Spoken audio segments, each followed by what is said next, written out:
നമുക്ക് നോക്കാം. What are the key factors influencing level of aspiration? ഈ ലെവൽ ഓഫ് ആസ്പിറേഷൻ നമ്മൾ ഈ സെറ്റ് ചെയ്യുന്ന, ചിലർ ഒത്തിരി ഹൈ ആയിട്ട് സെറ്റ് ചെയ്യുന്നു, ചിലർ ഒത്തിരി ലോ ആയിട്ട് സെറ്റ് ചെയ്യുന്നു. എന്ത് കാരണങ്ങൾ കൊണ്ടാണ് ഈ ഡിഫറൻസ് വരുന്നത് എന്നാ നോക്കാം. ഓക്കെ, ഫസ്റ്റ് വൺ എന്താണ്? പാസ്റ്റ് എക്സ്പീരിയൻസസ് ആണ്. പാസ്റ്റ് എക്സ്പീരിയൻസസ് എന്ന് പറഞ്ഞാൽ എന്താണ്? Success or failure in previous task significantly impacts future aspirations. Success leads to higher goal while repeated failure might result in lower aspiration. അപ്പൊ എന്താണ് ഫസ്റ്റ് തിങ് എന്താണ് influence ചെയ്യുന്നത്? നമ്മുടെ പഴയ എക്സ്പീരിയൻസസ്. അപ്പൊ നേരത്തെ നമ്മൾ സെറ്റ് ചെയ്ത ഗോൾസ് നമുക്ക് അച്ചീവ് ചെയ്യാൻ പറ്റിയിട്ടുണ്ടെങ്കിൽ, നമുക്ക് സക്സസ് കിട്ടിയിട്ടുണ്ടെങ്കിൽ, നമ്മൾ അടുത്ത സെറ്റ് ചെയ്യുന്ന ഗോൾ എങ്ങനെയായിരിക്കും? അതിലും മേലെ ആയിരിക്കും അല്ലെ?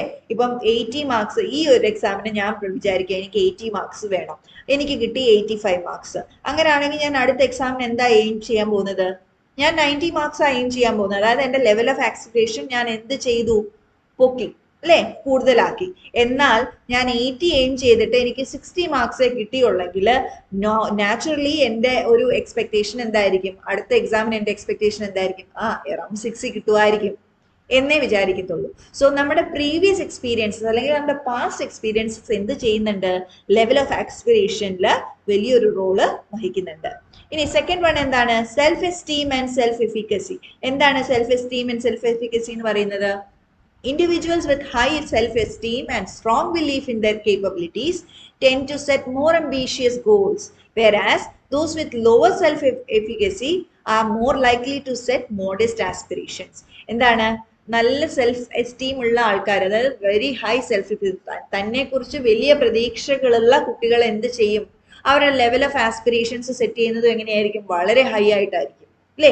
ആ കുട്ടികൾ വളരെ കോൺഫിഡന്റ് ആയിരിക്കും. ആ കുട്ടികൾ സ്വയം തന്റെ കഴിവില് കംപ്ലീറ്റ്ലി എന്തുണ്ടായിരിക്കും?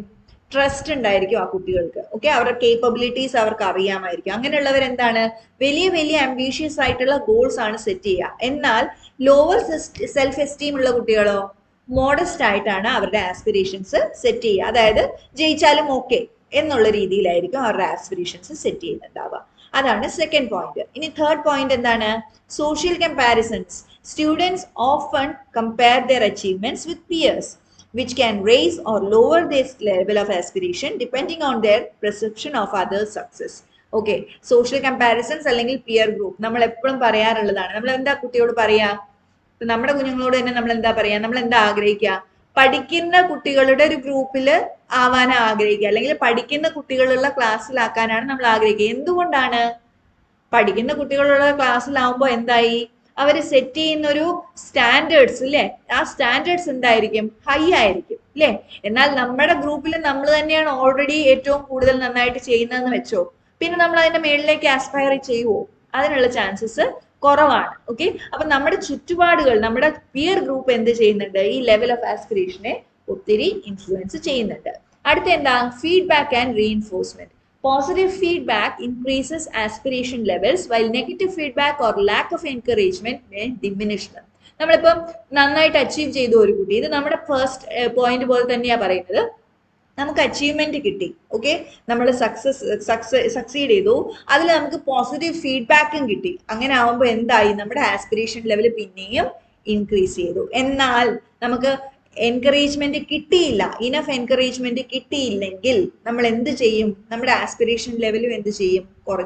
കുറച്ചു കൊണ്ടുവരും. ഓക്കെ, സോ പോസിറ്റീവ് ഫീഡ്ബാക്ക് അല്ലെങ്കിൽ feedback and reinforcement also plays a vital role in what? In influencing the level of aspiration or in setting the level of aspiration. പിന്നെ അടുത്ത പോയിന്റ് എന്താണ്? കൾച്ചറൽ ആൻഡ് എൻവയോൺമെന്റൽ factors. എന്താ അത്? Societal values, parental expectations, cultural influences shape aspiration level. നമ്മുടെ ചുറ്റുപാടുള്ള എല്ലാ കാര്യങ്ങളും നമ്മുടെ ആസ്പിറേഷൻ ലെവലിനെ എന്ത് ചെയ്യും എന്നാ പറയുന്നത്? ഇൻഫ്ലുവൻസ് ചെയ്യും എന്നാ പറയുന്നത്. So for instance, highly competitive environments may drive students to set higher aspirations. നല്ല കോമ്പറ്റീറ്റീവ് ആയിട്ടുള്ള ഒരു എൻവയോൺമെന്റിൽ നമ്മുടെ സ്റ്റുഡൻസ് ഉണ്ടെങ്കിൽ എന്താണ്? അവരുടെ ലെവൽ ഓഫ് ആസ്പിറേഷൻസും എന്തായിരിക്കും? ഹയർ ആയിരിക്കും. Okay, so these are the factors. എന്തൊക്കെയാ കീ ഫാക്ടേഴ്സ്? ലെവൽ ഓഫ് ആസ്പിറേഷനെ ഇൻഫ്ലുവൻസ് ചെയ്യുന്ന കീ ഫാക്ടേഴ്സ് ഏതൊക്കെയാണെന്ന് ചോദിച്ചാൽ എങ്ങനെ പറയാം?